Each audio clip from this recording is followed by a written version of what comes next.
अस्सलामुअलैकुम जी बेटा जी, तुसी अगे मैनू रेहड़ी लैके दित्ती सीगी ते रेहड़ी दे उत्ते मैनू फल भी पा के दिता सी ते बड़ा सोहना मैं रोज़ी कमाउंदा रहा उहदे ते। अगों सीजन जिहड़ा सी गर्मी दा आ गया ते कोई फ्रूट दा सीजन आउट हो गया सी, मैं फिर कुल्फी दा काम शुरू कर लिया। कुल्फी दा काम मैं कोई तकरीबन 2.5-3 महीने कीता वे। उस तो बाद मैं बीमार हो चुका। उहदे विच कि जिहड़े पैसे मैं इकट्ठे कीते सीगे वो कोई दवाइयां दारू ते लग गए, कोई घर खादे ने, कोई घर दा किराया दे छड्डिया। हुण मेरे कोल पैसा नहीं हैगा कि अजे कोई 1.5-2 महीने जिहड़ा है ना कुल्फी विक सकदी है कि मैं जाके ते अपना मटीरियल जिहड़ा ना लाहौरों लै आवां, लिया के ते मैं ये 2 महीने काम करके ते अल्लाह खैर रखी ते मैं अगों फिर रेहड़ी ते फ्रूट पाउणा। ਇਹ जी मैनू तुसीं 4000 रुपया दे दिता वे।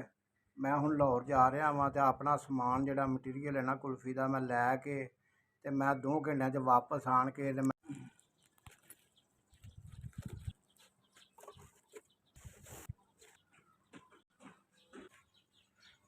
जी मैं समान सारा लैके लाहौरों आ गया वां ते हुण मैं अल्लाह खैर रखी ते मैं इहनूं कुल्फी नूं तैयार करन लगा। घंटे डेढ़ दे विच मैं कुल्फी तैयार कर लैणी।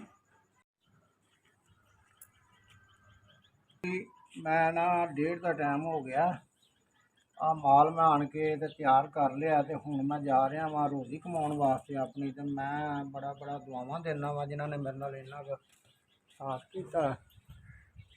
ए माल जिहड़ा मैं अपना लिया हुण जोड़न विच, अल्लाह पाक तंदरुस्ती देवे।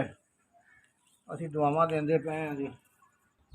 मैं जी बड़ियां दुआवां दे रहा तुहानूं, तुसीं मेरे बच्चों की रोज़ी टोर दी। फिर मैं बड़ा एहसान तुहाडा नहीं भुल सकदा। अल्लाह पाक तुहानूं खुश रखे, खुदावंद तुहानूं बहुता देवे। सो तुसीं माड़िआं दा साहस करदे जे पे, असीं दुआवां देंदिआं रहांगे कि जिहड़ा साडे नाल नेकी करदा पिया खुदावंद करीम नूं इस तों ज़्यादा देवे। सो गरीबां दा साहस करन डे।